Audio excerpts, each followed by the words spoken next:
Hello and good Monday. I was just gonna get on here and, empty nester talk. Because I realized this weekend, okay, so I've been an empty nester for quite a while. And people expect your kids go off, you enjoy it for a little while after you've had your cry when they leave, and then you start doing stuff and they expect you to adjust, and then you're past that stage. But empty nester syndrome is not a little phase that you're through. I've found through years, not everybody is probably like us, that I've had my first child moved out in 07, maybe 08. I think it was 07 when she graduated. She got her first apartment and moved out. But of course, there's been moving out, later coming back home, moving out, coming home with kids, different adjustments. And there was 2020 when I tried to collect all my children to come back home and ride it out here. All but one did not come because he was closer to his work being in town. All my children that worked through 2020 outside the home. There was no, but the grandkids and everything I had here mostly. And then of course they've slowly trickled and moved out again, and then bought their own houses, done their own thing. So it's like you'll have them move out and you adjust to that, and then when you start missing them, they're kind of about ready to come back. And then when they move out again, you have to do it all over again. And I've done it over, I know, at least 5 times, I think. So it's not a one and done in our situation. It's been about two to 3 years since none of them have come back home. But we were still really active in doing stuff at first.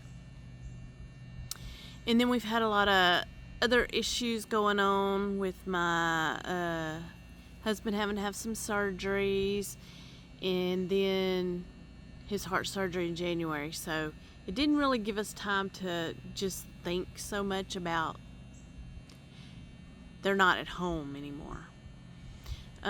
That's just been in the last few months. It's like, I know they're not coming back. There's a slight chance, but I doubt it. I'm trying to talk my son that works full-time and has gone back to school for his bachelor's, and then he's got another school after that. So we have told him if it gets tight, he could come back home so he doesn't have to worry about so much stuff. But he owns a house. So I really don't think he'll do it. We're trying to tell him you could rent it out and then you don't have to worry about bills. We need to stop doing that anyway, because it's time to stop. But yeah, it's a thing that can hit you when you think you should be way past it. Because by now you would think we'd learned all the tricks and gone way past it, but we haven't. I find I haven't anyway. So yeah, it's not a one and done thing unless you just have one child and they don't come back home. So it's different, I guess, for everybody. But I don't know how it is for y'all. I'm still going back and forth. I do have my little side hustles and little things I do, especially when Tony's not home. And that's what I was going to work on while I'm out here. I need to repot a few plants, because I do sell some plants. It's plants my hobby, but I do sell some plants. It's not a farmer's market. It's called a chicken swap, but there's not really swapping. I guess we do swap with some people, but usually it's like a farmer's market with all the animals. And my sister and I have a plant booth there. So we have our planties that we bring, and I'm trying to get some of my plants potted up because I am trying to downsize and I need to take these plants because these are all extras that I just don't really need because I already have some of them. And I'm being rough, sorry. I'm usually not always that rough, but this one had crazy roots growing out the bottom. It still has plenty of a root ball. So she's getting a little rough treatment. So that's why I'm doing it a couple weeks before I need to sell her, so she has time to recuperate from my abuse. Which, I really love this Sigonium because it's pretty and it's got pink. But I have like a huge one over there and a couple other small ones I need to go to because I don't need that many of the same thing. But I digress. I was talking about constant, the kids in and out. So our situation's a little different than people that are new. First time ever empty nesters. And even if it's been a couple years that your kids have been out and you're just realizing they're really gone, it is hard. And you do have to find your own thing. I thought I had a cup. You have to find what's going to be your thing to do for yourself, because if you remember how it is after you moved out, your parents aren't the center of your life anymore. They don't always, especially in their younger crazy years, do not put you as a priority. And it does hurt your feelings, but you have to remember where you were at that age. That they're not thinking about it the same way we think about it. They are just thinking of getting their life done, and yeah, when I get time, I'll check on my parents. But I got too many things to do, and I'm grown now. Even though to you, they'll always be your babies. My babies are still my babies. Even if they have babies that are almost ready to get out of the house. But, we have to find things for ourselves that make us happy. And that was what I kind of wanted to talk about. Like, I have been working over the years trying to do that. I do my little plant side hustle. I used to do saltwater tanks. But just before Tony had his shoulder surgery, we decided to stop that because we was sinking money into that hobby. And I wasn't able to make money like I thought I could grow corals and sell them, and that's such a up and down thing because that's a luxury hobby, and if people can't afford it, they don't spend the money on it. And then 2020 hit, and that really made it. People just didn't have the money for it. I mean, a lot of people did their own stuff in their house, but it wasn't like normal where you could. Before 2020, we were doing all kind of going out of town and meeting people and learning new stuff. Even the local stores here were doing stuff, and it all got canceled during that time. So we decided that was not a hobby I needed to keep up with. But I use a lot of that stuff for my plants. I've always done plants. But I mostly used to just stick with the outside plants because I used to really kill inside plants.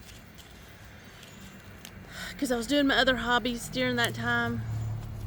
So I just started really working on doing my inside plants and learning them. Instead of just bringing them in for winter and trying to keep them alive, I actually started working on growing them. And I've gotten better, and I do enjoy that. It's a fun hobby too. But like I always do, I hyperfixate on stuff, part of your ADHD, I'm assuming, and got a little carried away with it. So now I need to back out on some of it because, I went through that period. I had to have one of everything and then one of every kind of everything. And that's kind of where I've been downsizing. I did a little last year. I'm going to do a lot this year. But I got this one repotted. I gotta water her in a little bit. But yeah, that's a big thing I need to do. And another little side, well, it's not a side hustle because I don't do it for money, is where we meet up with local gardeners on, dang it, I thought I had some smaller pots. I guess it's going big. We meet up with local gardeners like 3 times a year and have a plant swap at a library. So you can't exchange money or anything, but you can exchange anything that has to do with gardening. Anything gardeners love. It could be art, it could be outside decorations, it could be pots, probably even clothing with plants on it. Plants you don't want anymore, like me, and propagations because you're addicted to it, and get rid of all those extra plants you keep making. And so we get together 3 times a year, swap stuff, end up with a lot of extra stuff. So that is my big things that I focus on. I am starting to focus on redoing the house. Not like remodeling, but updating, because we haven't done it in years since kids. I still got rooms that are set up just like they were when they moved out, which is ridiculous. And then I have rooms full of all their stuff that I've moved out of my way and stuck it in one room. So I am going to slowly get that cleaned out. It's time to downsize. I have tried to pass stuff back to my kids, tell them, hey, you forgot this, come get it. They don't want the stuff anymore. So I need to get rid of it because I don't want to leave that for them one day when we are not here anymore. And they're going to have to get rid of it. So I might as well get rid of it before that happens. Which will take me a long time because we have a lot of crap. We're house poor, but we have a big house. That's why we're poor. And it accumulated a lot of stuff over the last 20-something years that we've been here. So I need to get that out, repurpose the rooms for something you want. In your kids' rooms, you don't need them anymore except for if they visit, so you can leave like a day bed or pull-out couch or something. Use the rooms for what you can. Make a gym, an office, a craft room.